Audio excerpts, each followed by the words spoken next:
Então é um debate bonito. O Pilatos falou assim: esse camarada não pode morrer não, quero aprender mais com ele. Só que eu tenho que aplacar a ira dos judeus. Então ele permite que Jesus seja espancado. E o soldado que vai espancar Jesus vai usar um chicote chamado azorrague. Um chicote feito só para bater em judeus. Sabia disso? Porque os romanos eram acostumados a bater em todo mundo, e todo mundo se curvava depois da primeira chibatada. Mas o judeu só se curva diante de Jeová. Como nenhum judeu se curvava diante de romano, criaram então um método para fazê-lo se ajoelhar. Então o azorrague tinha sete cordas, na ponta dessas cordas de couro, amarrados limalha de ferro e ossos de carneiro quebrado. Era para triturar, amarrar o meu Salvador. Existia entre os soldados romanos a história da 11ª chibatada. Vocês sabiam disso? Sabia disso, pastores? A 11ª chibatada, isso eu aprendi em Israel. Porque com 10 chibatadas os judeus esmoreciam e tombavam. Porque 10 vezes 7 eram 70.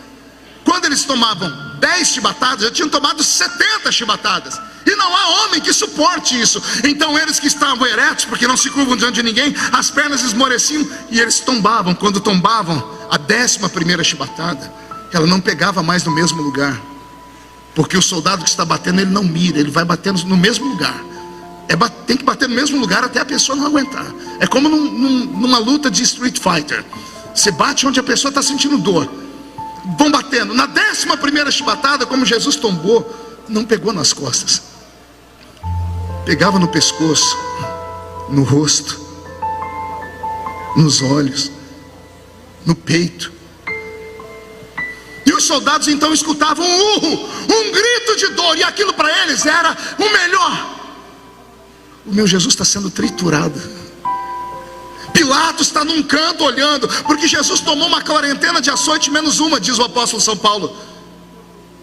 Multiplique essas chibatadas por 40 e você vai ter os cortes que Jesus teve no corpo. E a Bíblia diz que ele permaneceu como uma ovelha muda.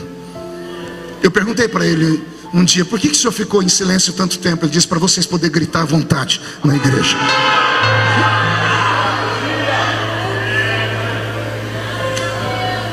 Pilatos assistiu àquela tortura, foi para casa, tentou jantar, comer, a comida não descia. Cláudia, a prócura, sua esposa, se aproxima e pergunta o que está acontecendo. E ele então conta: eu julguei um galileu, um judeu inteligente. Depois que ele fala, ela diz: eu não me meto em assuntos de governo, meu marido, mas esse homem não é normal. Por que não é normal, Cláudia? Porque eu sonhei com ele essa noite. E uma voz do céu me disse: não se meta nessa história, porque esse homem é justo. Embrulharam Jesus naquela noite, porque ele teve mais de 400 cortes. Ele desmaiou, ele perdeu quase 3 litros de sangue. Jogaram ele em uma masmorra. Pilatos não dormiu aquela noite atormentado. Conhecedor das leis, ele passou a procurar na lei judia uma forma de libertar Jesus. E não é que ele encontrou que na época da Páscoa os judeus tinham a misericórdia, porque eles parafraseavam o Velho Testamento, quando o sacerdote pegava 2 animais, um era imolado e o outro recebia a oração, e os pecados eram colocados sobre ele, e ele era lançado para o deserto livre. Então Pilatos descobriu isso na lei romana, na lei judia. Então ele manda perguntar qual é o bandido que está preso mais famoso, e lá tem um tal de Barrabás. Então ele diz: calma aí, esse Barrabás é conhecido assim, esse Cristo aí, esse Jesus é conhecido assim. A multidão gosta desse Jesus, não de Barrabás. Achei a maneira de libertar ele. Só que alguém lá dentro do palácio, um cagueta do inferno, foi e contou para os sacerdotes. E os sacerdotes pegaram as moedas que Judas devolveu e comprou uma multidão de pessoas. E essas pessoas foram para a porta da casa de Pilatos, aguardaram o discurso de manhã. E quando ele diz: está aqui Barrabás, está aqui Jesus, um dos dois pode ser livre, quem vocês querem que eu solte? E a multidão comprada grita: solte Barrabás. Pilatos entra em choque. Ele manda trazer uma bacia de água e diz: eu vou lavar minha mão, porque o sangue dele eu não quero na minha mão, eu tentei de tudo. Aí o povo que estava lá embaixo gritou: caia sobre nós e os nossos filhos o sangue dele. E aí, quando a gente vê os judeus serem perseguidos ao redor da história, quando se levanta um Hitler, A gente fala, por quê? Eles que pediram: caia sobre nós e os nossos filhos o sangue dele. Ao lavar a mão, Pilatos entrega Jesus na mão dos torturadores e começa uma sessão de flagelo. A maior humilhação para um judeu é ficar exposto com a sua nudez e deixar o Jesus seminu no meio da rua. Só que para deixar ele seminu, eles têm que arrancar aquele pano que ficou amarrado nele durante a noite toda. Lembra dos cortes? Você já tirou um esparadrapo de uma ferida?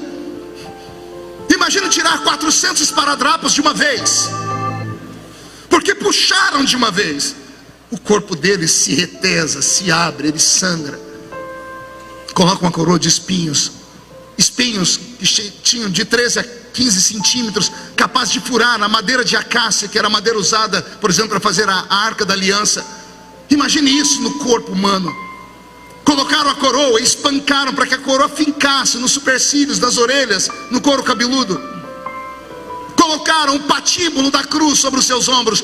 Naquela época não se colocava a cruz inteira, porque era extremamente pesada, chegava a mais de 200 quilos de madeira. Então colocava o patíbulo, que era a haste principal, e a pessoa colocava sobre os ombros como se fosse uma canga e ia levando. A Bíblia não diz que Jesus caiu, mas nós por inferência entendemos. E lá na via da crucificação tem os pontos onde dizem que ele caiu, que ele foi parando. Eu acredito que ele tenha tombado, porque não tinha força. Ele não jantou à noite, ele não tomou café da manhã, ele perdeu 3 litros de sangue, ele está sentindo dores. No meio do caminho as pessoas vão olhando ao longe. Jesus não aguenta carregar aquilo porque está pesado. Então um soldado romano, para humilhar Jesus, olha no meio da multidão e procura um que não seja parecido com Jesus, ou seja, alguém que não pareça ser judeu. E tinha um lá. Aí pegam aquele homem e diz para ele: você vai ajudar Jesus a levar a cruz. O tal que vem da África, um moço que se converteu ao judaísmo por causa de Salomão, e é ele quem ajuda Jesus a carregar a cruz. Jesus está mandando um recado para nós: olha, vai ter sempre um sirineu para te ajudar no meio do caminho. Estamos no alto do Gólgota agora. Consegue ficar comigo um minutinho aqui? Já vou terminar. Tiravacé e aqui amando.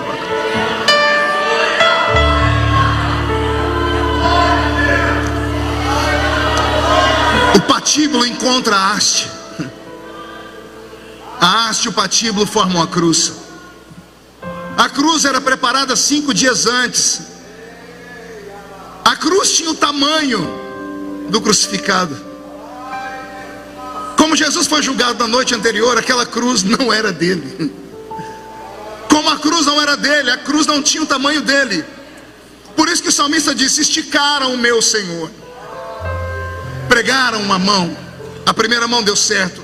Eles preparavam a cruz e faziam um buraco para facilitar a entrada do prego antes. Sabiam onde marcar, onde crucificar. O primeiro braço deu certo, o segundo não dava, porque a cruz era maior do que ele. Então puxaram ele. Por isso tiveram que amarrar os seus braços, porque estava tão retesado que quando fosse colocado de pé poderia rasgar e ele tombar. Pregaram as 2 mãos, mas os pés, a tortura é maior. Pregaram os 2 pés com 2 pregos, um para segurar o primeiro pé e o outro para prender um pé sobre o outro pé. A crucificação não era de maneira ereta. Ela dava uma guinada de 45 graus para que a pessoa tivesse desconforto. Jesus ficou assim, de lado, assim. Tente ficar assim por um minuto. Lendo uma vez sobre a crucificação, eu descobri que se Jesus ficasse, pastor Abner, naquela posição por 15 minutos, ele morreria. Porque dada a posição que ele estava, o corpo pende para frente, os omoplatas comprimem o pulmão e ele não consegue respirar. Em 15 minutos era o suficiente para Jesus estar morto, asfixiado. Mas ele não morre asfixiado, ele prolonga por 3 horas a morte dele. Ele mesmo prolonga. Sabia disso? Pergunte como. Ele segurava no prego e arrastava o peso do corpo para trás para poder respirar. Por quê, pastor? Porque ele sabia que todo sacrifício perfeito não pode ser de carne sufocada. O sacrifício perfeito tem que ser de sangue. Sem derramamento de sangue não há remissão. Ele morrer asfixiado. Então ele fica nessa sabatina de 3 horas. O inferno está em polvorosa. Chega um momento que colocam 2 homens ao lado dele na cruz. O que está de um lado é tomado pelo diabo, porque olha para ele e diz assim: você não é o tal Cristo? Desce da cruz e tira a gente também. Isso doeu mais que os pregos, isso doeu mais que os chicotes, porque ele estava morrendo por aquele infeliz, e o infeliz tomado pelo diabo estava rindo dele, duvidando dele. Isso doeu mais que qualquer coisa. Mas Deus não deixou o jogo desequilibrado. O diabo pegou um, o Espírito Santo pegou o outro. O outro ergueu a cabeça para falar com o outro que estava lá, teve que esticar, porque Jesus está no meio, e diz assim: ô amigo, eu e você estamos aqui porque a gente merece. Esse homem não merece estar aqui. E nisso ele olha e vê em cima da cabeça de Jesus uma placa escrita em 3 idiomas: Rei dos Judeus. E aquele bandido teve a sensibilidade de ler rei. Então ele diz assim: o rei, lembra-te de mim. Rei, lembra-te de mim quando entrares no seu reino. Jesus ficou feliz, porque uma alma salva vale mais que o mundo todo. Então ele grita: ainda hoje estarás comigo no paraíso. Ainda hoje. Deixa eu acelerar. Ah, meu Deus, ele está ali, pendurado na cruz. Lembra que eu disse que eu amo ele como homem? Eu amo ele como homem, porque como homem ele olhou para o céu e de repente ele viu o Pai olhando para ele. E antes que ele pudesse gritar socorro, Deus fechou a janela. E quando Deus fechou a janela, ele sentiu o que eu sinto quando Deus se cala. Quando a gente ora e ele não responde. Quando você bate a porta e a porta não se abre. E ele, para não escandalizar os poucos que estavam ali, ele ora num idioma extinto. Ele ora em aramaico e diz: Eloi, Eloi, lama sabachthani. E quem está aqui embaixo diz: ele está chamando para o Elias. O Elias vai descer aí para pegar ele. Não era isso. Um anjo foi até o céu e falou: Deus Pai, o senhor viu o que ele está falando? Ele está dizendo: Deus meu, por que me desamparastes? Você sabe por que Deus fechou o céu, parou de olhar para ele? Qual pai suporta ver o filho ser flagelado? Se Deus olhasse para Jesus por mais alguns segundos, não tínhamos salvação. Deus teria descido do céu, agarrado Jesus da cruz e destruído a raça humana. Por isso que a Bíblia diz que ele amou o mundo de tal maneira que deu o seu Filho unigênito, para que todo aquele que nele crê não pereça, mas seja salvo. Jesus então, antes de ir embora, resolve liquidar a dívida da terra. Ele olha para o céu, viu o céu fechado. Bom, se o céu está fechado, só tem um lugar para olhar, é para frente. Ele olhou para frente, as pessoas que ele multiplicou o pão, alimentou, curou, ressuscitou, estavam ali, mas não podiam ajudar. Então Jesus entende que quando às vezes o céu se fecha, aqui na frente não tem ninguém mais para ficar do nosso lado, só tem uma coisa a fazer: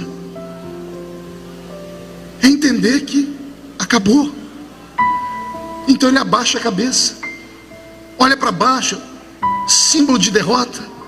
Mas quando ele olha para baixo, ele vê lá no pé da cruz a mãe e o melhor amigo.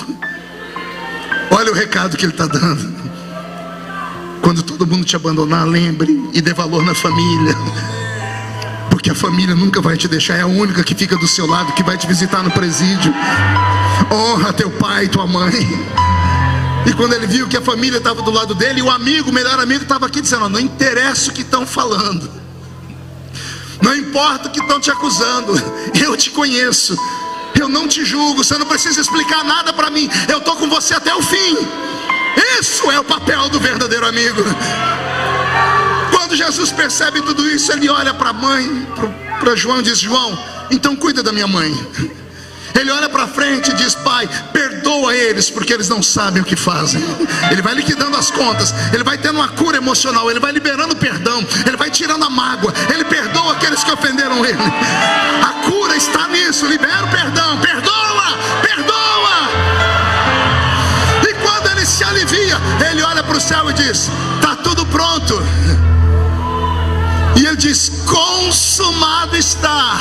Agora vem uma revelação, escuta com o ouvido espiritual: nas tuas mãos eu entrego, ninguém me toma. Ninguém me mata. Quando você for para algum lugar e alguém dizer mataram Jesus, diga mentira. Ninguém matou Jesus. A morte não matou Jesus. A morte não podia matar Jesus, porque o salário do pecado é a morte. Jesus nunca pecou.